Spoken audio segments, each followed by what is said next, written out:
প্রিয় দর্শক, রাঙাপুরি আমার আমিতে আপনাদের সবাইকে সাদর আমন্ত্রণ। আজ আমাদের সাথে আছেন একজন গুণী নির্মাতা ও অভিনয় শিল্পী। পর্দায় কিংবা পর্দার পেছনে তিনি রেখে চলেছেন তার স্বভাবসুলভ কর্মের স্বাক্ষর। হ্যাঁ প্রিয় দর্শক, আমাদের আজকের আমার আমির অতিথি আমাদের সবার প্রিয় মানুষ তৌকির আহমেদ। স্বাগতম আমার আমিতে। অনেক ধন্যবাদ আমাকে আমন্ত্রণ জানানোর জন্য। কেমন আছেন আপনি? ভালো আছি। It's always a pleasure to have you in our show actually. গতবার যখন আপনাকে পেয়েছি তখন একটা প্রশ্ন আমার করা হয়নি, সেটা দিয়ে আজকে শুরু করি। নিশ্চয়ই। সেটি হচ্ছে 50 বছরে পা দিয়ে দিয়েছেন। হ্যাঁ। But still you look like 25. How is that possible? এটা একটু ভুল হয়েছে। I don't look like 25, I feel like 25. Okay, all right. আজকে আমাদের এই আয়োজনে আমরা কথা বলবো অজ্ঞাতনামা নিয়ে। আপনার যে চলচ্চিত্রটি আমরা ইতিমধ্যে হলে পেয়ে গিয়েছি এবং এটা নিয়ে সবাই অনেক আলোচনা করছেন। তো শুরুতে যেটা জানতে চাইবো যে এরকম ভিন্নধর্মী একটি গল্প কিভাবে মাথায় এলো? আমার তো মনে হয় যে আসলে যা আমাদেরকে ভাবায়, যেটা আমাদের মাথার মধ্যে যন্ত্রণা দেয়, সেরকম বিষয়ই আসলে আমাদের কাজে উঠে আসে। আচ্ছা। আমার এই জনগোষ্ঠীটির প্রতি একটি দুর্বলতা অনেক আগের থেকে।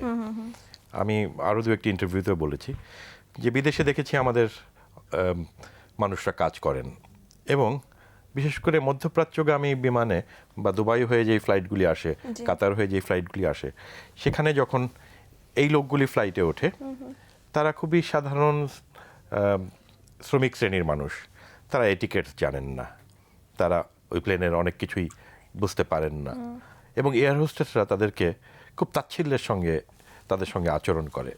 এটা আমাকে খুব মর্মাহত করতো সবসময় যে ওর তো দোষ নেই, ও তো শেখেনি, ওকে তো আমি শিখাইনি, আমরা শিখাইনি, রাষ্ট্র বা সমাজ তাকে শেখায়নি, কিন্তু মানুষ হিসেবে সে নিগৃহীত হচ্ছে এবং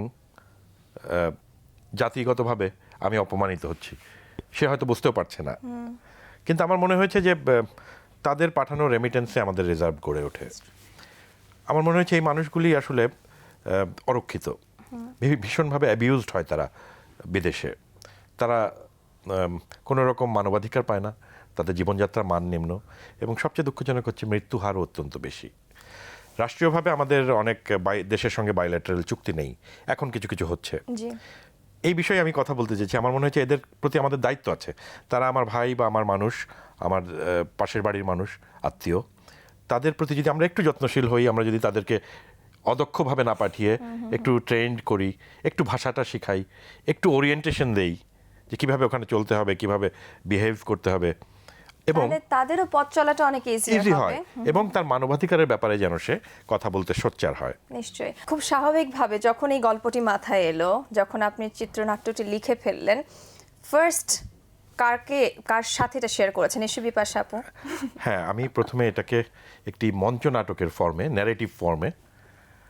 ন্যারেটিভ একটি মঞ্চ নাটকের ফর্মে লিখি। আচ্ছা। তখন আমি ভেবেছিলাম যে এটি নিয়ে আমি আমার গ্রুপে একটি প্রযোজনা করব, কিন্তু নানান কারণে এটা দেরি হচ্ছিল। তখন আমার মাথায় আসলো যে না, আমি এটা ছবি করতে চাই। আচ্ছা।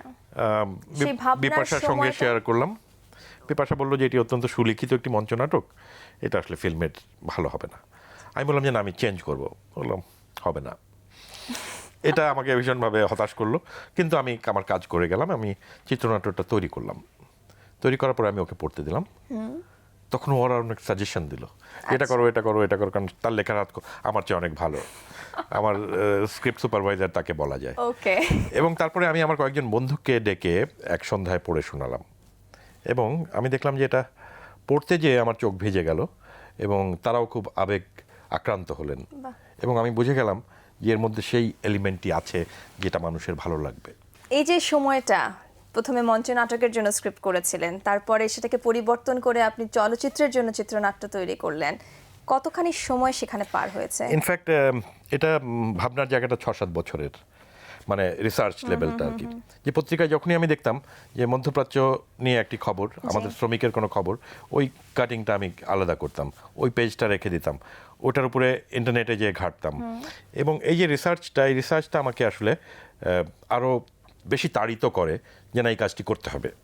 তারপরে যখন শুটিংয়ে গেলেন, কবে প্রথম শুটিংটা শুরু করলেন, কোথায় শুরু করলেন? গত বছর মে মাসে, সেটা পাংশা রাজবাড়ি ফরিদপুরের কাছে, পদ্মার ঠিক পাড়ে, খুব সুন্দর লোকেশন। লোকেশন দেখা আমার মনে হয় যে ফিল্মের খুব কঠিন একটি কাজ, যে এটা অনেক সময় অন্ধকারে কালো বিড়াল খোঁজার মতো একটা ব্যাপার। কারণ আপনি একটি জিনিস খুঁজছেন যেটি আপনার মাথায় আছে কিংবা আপনার স্ক্রিপ্টে আছে, কিন্তু সেটির সন্ধান আপনার কাছে নেই, এবং তখন আপনাকে হাতড়াতে হবে। কারণ অনেকে আপনাকে হেল্প করবে, বলবে ওখানে যান আছে, ওখানে যান আছে, আপনি যে দেখবেন নাই, কিন্তু একটা জায়গায় যে মনে হবে যে এটা সেই জায়গা। তার জন্য আমাদের কিছু নির্মাণের কাজ করতে হয়। যে বাড়িটা আমরা পেয়েছিলাম সেটি খুবই হতদরিদ্র একটি বাড়ি ছিল। আমার গল্প অনুযায়ী আরেকটু স্ট্যান্ডার্ড দরকার ছিল।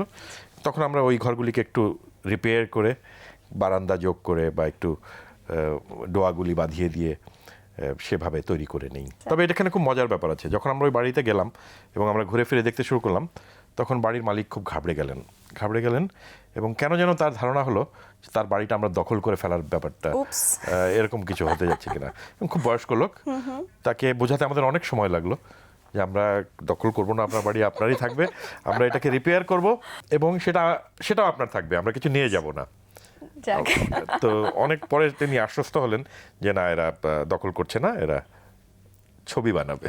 ওকে, তো ছবি বানানোর প্রথম দিন ক্যামেরা যখন অন করলেন, প্রথম দৃশ্যটি ধারণ করতে যাবেন, সেই মুহূর্তের ঘটনাটা একটু জানতে চাই। আসলে এটা প্রথম প্রেমের মতোই। আসলে ছোট্ট একটা বিরতির পর প্রিয় দর্শক, আমার অতিথি তো প্রেমের গল্পে চলে যাচ্ছিলেন, যে প্রথম প্রেমের মতোই তার প্রথম দৃশ্য ধারণ করার অভিজ্ঞতা। তো সেটি শুনবো ছোট্ট একটি বিরতির পর। আমাদের সাথেই থাকুন, ফিরছি কিছুক্ষণের মধ্যে। আপনি কেন অভিনয় করেননি? আমি ওটা ট্রাম্প কার্ড হিসেবে রাখি।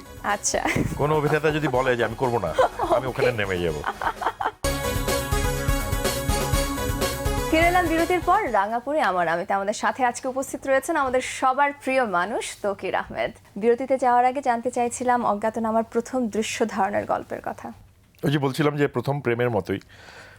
আমি এই অর্থে বলছি যে আসলে অনিশ্চয়তায় ভরা এবং প্রচণ্ড ভালো লাগা, কিন্তু আপনি হয়তো জানেনও না যে কি করতে হবে আপনাকে।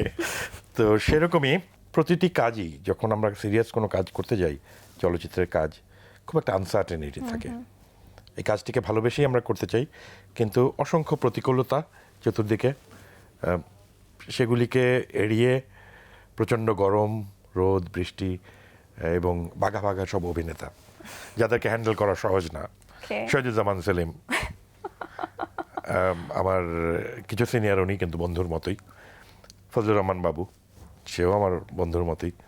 মোশাররফ করিম, সে আমার থেকে কিছু ছোট, কিন্তু আবার ইমেজে এবং জনপ্রিয়তায় আমাদের চেয়ে অনেক বড়। সেই মোশাররফ করিমকে যখন নিয়ে গেলাম, ওখানে গ্রামের লোক ভেঙে আসছে আর কি, এবং তাদের অনেক আগ্রহ, এবং সেই সঙ্গে এসে বাড়তি দেখছে নিপুণ আছে, শহীদুজ্জামান সেলিম আছে। আমাকে বেশি পাত্তা দেয়নি, কারণ আমি ডিরেক্টর হিসেবে যখন কাজ করি তখন আমাকে তারা চিনতেও পারে না অনেক সময়, কারণ আমি খুব এলোমেলো ভাবে হয়তো চেহারাটাও একটু। আমি বোধহয় এখানে একটু ডিসএগ্রি করব, কারণ যেহেতু আমার সৌভাগ্য হয়েছে আপনার নির্দেশনায় কাজ করার, দারুচিনি দ্বীপে আপনাকে সবসময় পেয়েছি খুবই গোছানো একজন মানুষ, এবং আমাদের ভালো লাগার বিষয়টি এরকম ছিল, শুটিং এর কোনো একটা ফাঁকে, হয়তো শুটিং আজকে ওই দিন কোনো একটা দিন শেষ হয়ে গেছে আগে, তো আপনি গান ছেড়ে রেখেছেন, একটা চমৎকার এনভায়রনমেন্ট ক্রিয়েট করেছেন আমাদের সন্ধ্যার পরে যে আড্ডাগুলি হতো, যে বারবিকিউগুলি হতো, আমি খুব মিস করি যে সেই সময়টা এতগুলি ইয়াং পারফর্মার, এবং আমিও কিছুটা ইয়াং ছিলাম, কেননা তাও তো অনেক বছর হয়ে গেল। তা তো বটে, আমরা আপনার গল্পে ফেরত যেতে চাই। তো এইসব বাঘা বাঘা অভিনেতাদের হ্যান্ডেল করে, তাদের শিডিউল ঠিক রেখে, আবার আরও একটা আমাদের লিমিটেশন আছে, এই ধরনের ছবিতে তো আমরা খুব বেশি তাদেরকে অনারিয়াম দিতে পারি না, বাজেটই কম থাকে। তারা এগুলি করেন নেহাত, তারা কাজটিকে ভালোবাসেন, কিংবা আমি বলবো যে আমাকে সাপোর্ট করেন। তারা মনে করেন যে না, তৌকির একটি ভালো কাজ করতে যাচ্ছে, তাকে আমাদের হেল্প করার দায়িত্ব, আমি তাদের প্রতি কৃতজ্ঞ। আচ্ছা, তো যখন এরকম আপনি প্রতিকূলতার কথা বললেন, খুব স্বাভাবিক, আউটডোর শুট মানে বিভিন্ন আনসার্টেনিটি থাকবে, তো এত সব প্রতিকূলতার মধ্যেও কোন ব্যাপারটি আপনাকে অনুপ্রেরণা দেয় যে না, একটা ভালো কাজ করছে and we can do it? আমার মনে হয় যে পৃথিবীতে কোনো পরিশ্রম বৃথা যায় না। মানুষ যদি পরিশ্রম করে, সে যদি কিছু অ্যাচিভ করতে চায় এবং তার মধ্যে যদি সেই সিনসিয়ারিটি এবং অনেস্টিটুকু থাকে, তাহলে at the end of the day সেখানে একটি রেজাল্ট তার জন্য অপেক্ষা করে। আমি আশাবাদী মানুষ। হ্যাঁ, এটা ভ্যারি করতে পারে, আবার শিল্পীর ফেল করারও রাইট আছে বা সম্ভাবনাও থাকে, কিন্তু আমার মনে হয় যে ভালো কাজ সবাই অ্যাপ্রিসিয়েট করে এবং যা ভালো তা দিন শেষে ভালো, অনেক চক্রান্তের পরেও তা ভালো। আচ্ছা, আপনি বলছিলেন যে অনেক বাঘা বাঘা অভিনয় শিল্পীরা ছিলেন শুটিংয়ে আপনার এই চলচ্চিত্রে, তো আপনি কেন অভিনয় করেননি? এমন কি বিষয়টি যে পরিচালনায় শুধু আপনি মনোনিবেশ করতে চাইছিলেন এই কারণে, নাকি কোনো চরিত্রে প্রয়োজন বোধ করেননি? আমি ওটা ট্রাম্প কার্ড হিসেবে রাখি। আচ্ছা, কোনো অভিনেতা যদি বলে যে আমি করবো না, আমি ওখানে নেমে যাব, এবং এটা দিয়ে আমি থ্রেটও করি যে আপনি যদি রাজি না হন তাহলে কিন্তু আমি করে ফেলবো এই চরিত্র। ওকে, তো এটা এমন কি ঘটেছে? হ্যাঁ, এরকম ঘটেছে। জানতে পারি কোনটা? সেলিম ভাইকে বলেছিলাম যে Okay. আপনি যদি না করেন তাহলে কিন্তু এই চরিত্র আমি নেমে যাব, সুতরাং আপনি চিন্তা করে দেখেন। এটা একটা পার্ট। আবার আমি সেলিম ভাইকে বললাম যে আপনি করবেন না কেন, Exactly. আপনাকে করতে হবে, আপনি আমার বন্ধু, আপনি করবেন না কেন। ওনার কিছু জটিলতা ছিল, কিন্তু সেলিম ভাই খুব আগ্রহে করেছেন এবং পূর্ণ সহযোগিতা দিয়েছেন আমাকে, এবং সেলিম ভাই দুর্দান্ত অভিনয় করেছেন। একটি বিষয় বলতেই হয় যে আমার অনেক শিল্পী যারা হয়তো মাত্র একটি দৃশ্যে অভিনয় করেছেন, কিন্তু তারা ওই একটি দৃশ্যেই এত সুন্দরভাবে ফুটিয়ে তুলেছেন যে তাদের প্রশংসা না করে আমি পারবো না, যে তারা দৈর্ঘ্য মাপেননি, চরিত্রের সংলাপ গোনেননি, তারা এই ভালো কাজটির সঙ্গে থাকতে চেয়েছেন। এবার একটা প্রশ্ন করতে চাই, আপনি নিজে একজন অভিনেতা, আপনি জানেন যে অভিনয়ের জন্য কতখানি প্রস্তুতি নিতে হয় এবং ক্যামেরার সামনে দাঁড়িয়ে বিভিন্ন কিছু মাথায় রেখে অভিনয়টি করতে হয়। যখন আপনার সামনে এত বড় বড় অভিনয় শিল্পীর অভিনয় করছেন, তারা নিঃসন্দেহে তাদের 100% দিচ্ছেন, কিন্তু হয়তো কোনো একটা জায়গায় আপনি কিছু একটা মিসিং বোধ করছেন, তো তখন কি ছাড় দিয়ে দেন, নাকি না বের করে আনতেই হবে ওই অভিনয়, এই বিষয়টি কাজ করে? নাটকের ক্ষেত্রে ছোট্ট একটা বিরতির পর। প্রিয় দর্শক, আরো একটি বিরতি নেওয়ার সময় হয়ে গেছে, আমাদের সাথেই থাকুন, ফিরছি কিছুক্ষণের মধ্যে। আমাদের সঙ্গে প্রায়শই একটা কফিন থাকতো, এবং এই কফিনটা যখন আমরা ক্যারি করতাম তখন মানুষ কিন্তু বুঝতে পারতো না যে এটি সিনেমার একটি, অনেকে মনে করতো একটি কফিন যাচ্ছে। ফিরে এলাম বিরতির পর। রাঙাপুরে আমার আমেতে আমাদের সাথে উপস্থিত রয়েছেন আমাদের সবার প্রিয় শিল্পী তৌকির আহমেদ।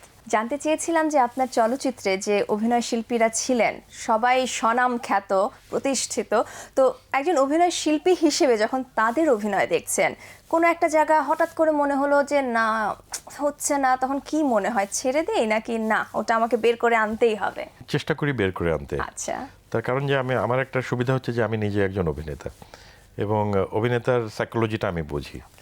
আমি চেষ্টা করি তাদেরকে হার্ট না করতে, কিন্তু আমার রিকোয়ারমেন্টটুকু আদায় করে নিতে। সেই কৌশলটা কি একটু বলা যাবে? একটা টিপস যদি আমি নিজে পেয়েছিলাম একটা বইতে, যেখানে কোনো অ্যাক্টরকে যদি ডিরেক্টরের অপছন্দও হয় তখন খুঁজতে হয় যে what is positive in him, এবং আমার অভিনেতাকে যদি আমি ভালো ট্রিট করি, তাকে যদি আমি ভালোবাসি, তার সঙ্গে যদি ভালো ব্যবহার করি, তাহলে সে আমার জন্য সবটুকু দিতে তৈরি আছে। আর এমন কোনো ঘটনা যেটা শুটিং চলাকালীন একটু অপ্রত্যাশিত ছিল, হয়তো মজারও ছিল, একদমই এক্সপেক্ট করেন এরকম কিছু হয়ে গেছে? শুটিং মানে ট্রাভেল শুটিং, আসলে মানে নানান ঘটনা ঘটবে এবং সেগুলিকে সামাল দিয়েই আমাদের চলতে হবে। কোনো একটা ঘটনা কি শেয়ার করা যায়? যেমন একদিন হলো পোকার আক্রমণ হলো পদ্মার পাড়ে, তখন সবাই দেখলাম যে হঠাৎ চুলকাচ্ছে সবাই। আমি বিরক্ত হয়ে যাচ্ছি যে কেন সবাই এরকম করছে কেন। আমি তাদেরকে, ক্রাউডদেরকে আমি একটু বকাই দিচ্ছি যে সোজা হয়ে দাঁড়ান, এই করেন সেই করেন। একটু পরে দেখলাম আমিও চুলকানো শুরু হয়ে গেল আমারও, এবং তারপর আমরা আবিষ্কার করলাম যে এটা একটা পোকা, যেটা মানে একটা পঙ্গপালের মতো এসে সবাইকে কামড়াচ্ছে, এবং আমরা সেদিন শুটিংটা কোনো মতে ওখান থেকে ওই দৃশ্যটা শেষ করে এসেছি, এবং এসে সবার মোটামুটি কাহিল অবস্থা। এটা যেমন একটা খুব ভয়ঙ্কর অভিজ্ঞতা ছিল। এবং আমাদের কাজ করতে হতো একটা কফিন নিয়ে, আমাদের সঙ্গে প্রায়শই একটা কফিন থাকতো, এবং এই কফিনটা যখন আমরা ক্যারি করতাম তখন কিন্তু ট্রলারে বা কি বলে ট্রাকে মানুষ কিন্তু বুঝতে পারতো না যে এটি সিনেমার একটি, অনেকে মনে করতো একটি কফিন যাচ্ছে, সে হয়তো সেটাকে সম্মান দেখাচ্ছে। এবং আমাদের অভিনেতাদেরও এক সময় হয়তো মনে হতো যে আসলে তো এটা যে খালি, তারা ভুলেই গেছে। এগুলি খুব স্পর্শ করতো তাদেরকে, এবং আমার মনে হয় যে এটি ভালো কাজের একটি মূল শর্ত, যেখানে সাবজেক্টের সঙ্গে অ্যাক্টররা একাত্ম হয়ে যান। আচ্ছা, চলচ্চিত্রের অর্জন নিয়ে আমরা এখন একটু কথা বলতে চাই। আপনি এই চলচ্চিত্র নিয়ে কান ফেস্টিভ্যালে গিয়েছেন, সাথে বিপাশা আপাও ছিলেন। এটা কানের বাণিজ্যিক শাখা, যেটা মসজিদু ফিল্ম, সেখানে আমরা এটা প্রিমিয়ার করি ওকে। এবং সেখানে দর্শকের কাছে ছবিটিকে প্রমোট করি। বাংলাদেশের ছবি, একটা বাংলা ছবি। এটা বেশ চ্যালেঞ্জিং ছিল, কারণ বাংলাদেশকে তো ওভাবে ওখানে ফ্রান্সে ছবির ক্ষেত্রে হয়তো দর্শক এখনও সেভাবে চেনে না, কিন্তু একটি বাংলা ছবি গেছে, সেটার বড় পোস্টার লাগানো হয়েছে, বা আমরা লিফলেট দিয়ে তাদেরকে আমন্ত্রণ জানাচ্ছি। তো এগুলি একটি ইন্টারেস্টিং কাজ ছিল, অনেক লোকের সঙ্গে পরিচয় হলো। ওখান থেকে আমরা ইটালিতে গিয়েছিলাম, সেটা নেপলসে Gulf of Naples independent film festival. ওখানে ছবিটি জুরি মেনশন অ্যাওয়ার্ড পায়, স্পেশাল মেনশন অ্যাওয়ার্ড পায় জুরি। এবং পরবর্তীতে এই মুহূর্তে আমরা আরও 4টি ফেস্টিভ্যালের সিলেকশন পেয়েছি। তার মধ্যে আছে Kosovo throne of goddess film festival. Kosovo একটি দেশ যেটা কোথায় আমাকেও কিন্তু ম্যাপ খুঁজে দেখতে হয়েছে, যেটা সার্বিয়া এবং আলবেনিয়ার মাঝে ইস্টার্ন ইউরোপে একটা ছোট দেশ, এবং আমি ওখানে যাচ্ছি। তারা আমাকে আমন্ত্রণ জানিয়েছে, এবং সব ঠিক থাকলে 30 তারিখ আমি ফ্লাই করব। South Asian film festival Washington DC, এখানে এটি প্রতিযোগিতা বিভাগে আছে। ইটালির রিলিজিয়ান টুডে, সেটা ট্রেন্টো শহরে, নর্থে ইতালির, সেখান থেকেও এটা প্রতিযোগিতা বিভাগে আমন্ত্রিত হয়েছে। ওটাতে আমি যাব অক্টোবরে। আর Seattle South Asian film festival, সেখানেও এটা অফিসিয়াল সিলেকশন পেয়েছে। তো এগুলি বেশ অনুপ্রেরণার, কেননা ভিন্ন দেশে যখন জিনিসটাকে তারা ফেস্টিভ্যালে অ্যাকসেপ্ট করে, তখন আমার মনে হয় যে না, আমি কিছুটা হলেও কমিউনিকেট করতে পেরেছি। এখন একটা কঠিন প্রশ্ন করব, সেটি হচ্ছে একজন সাধারণ দর্শকের দৃষ্টিকোণ থেকে যদি উত্তরটি দিতে বলি, অজ্ঞাতনামা চলচ্চিত্রের নেতিবাচক দিক কোনটি? এখানে সুন্দরী রমণীর নাচ নাই, কিংবা ফাইটিং অ্যাকশন নাই, কিংবা এখানে খুব উচ্চকিত মেলোড্রামা নেই। এখানে যা আছে সেটা হচ্ছে জীবন। কিন্তু আমি বিশ্বাস করি এই জীবনের মধ্যেই ড্রামা আছে, মেলোড্রামা আছে, ট্র্যাজেডি আছে এবং কমেডি আছে। আমি এটাকে বলি যে this is a black comedy, dark comedy, যে ডিলিং উইথ ডেথ, মানুষের মৃত্যু এবং দুর্দশা নিয়ে ডিল করা হচ্ছে, কিন্তু হাস্য কৌতুকের মধ্যে দিয়ে। সুতরাং যেহেতু ছবিটি খুব হিউমারাস এবং খুব বাস্তবধর্মী, আমার ধারণা এটা দর্শকের ভালো লাগবে। আচ্ছা, তাহলে আমি একটু ইন্টারাপ্ট করি। আপনি যে বিষয়গুলো বললেন, নাচ, অ্যাকশন, মেলোড্রামা, এই শব্দগুলো বোধহয় একটু বাণিজ্যিক বিষয়ের সাথে সম্পৃক্ত রয়েছে একটি চলচ্চিত্রের। তো এই বিষয়টা কি আপনাকে ভাবিয়েছে? আমি অ্যান্টাগোনাইজ করতে চাই না কাউকে। আমি মনে করি যে বাণিজ্যিক ধারার ছবি থাকবে এবং মানুষ দেখবে সেটা, কিন্তু পাশাপাশি অন্য ধারার ছবি যদি কেউ করে, সেটাকেও একটু অ্যাপ্রিসিয়েট করা উচিত, বা সেটাকেও দেখা উচিত। আমি নিজে বাণিজ্যিক ধারার ছবি কখনো বানাতে চাইনি সেই অর্থে। যদিও আমার দারুচিনি দ্বীপে আমি কিছুটা এক্সপেরিমেন্ট করেছিলাম, যে এটাকে হল রিলিজের জন্য আমি গান করেছিলাম, এবং যে গানে আপনি আমাকে নেননি। আচ্ছা, এবং আমি চেষ্টা করেছিলাম যে ছবিটা যাতে এন্টারটেইনিং হয়। নিশ্চয়ই, নিঃসন্দেহে তা হয়েছে। এবং আমি যখন ওটা করেছি তখন কিন্তু আমি ওটাকে ওন করেছি। মানে ওই গান যখন আমি করেছি, আমি এমনভাবে করার চেষ্টা করেছি যাতে ছবির সঙ্গে সেটি সঙ্গতিপূর্ণ হয়। এবং মজার একটা অভিজ্ঞতা বলি, যে দুবাই ফেস্টিভ্যাল থেকে ছবিটা সিলেক্ট হলো। ওখান থেকে আমাকে বলা হলো যে এই ছবিটা আমরা সিলেক্ট করছি, কিন্তু একটা শর্ত আছে, গানগুলি কেটে দিতে হবে। তখন আমি রাজি হলাম না।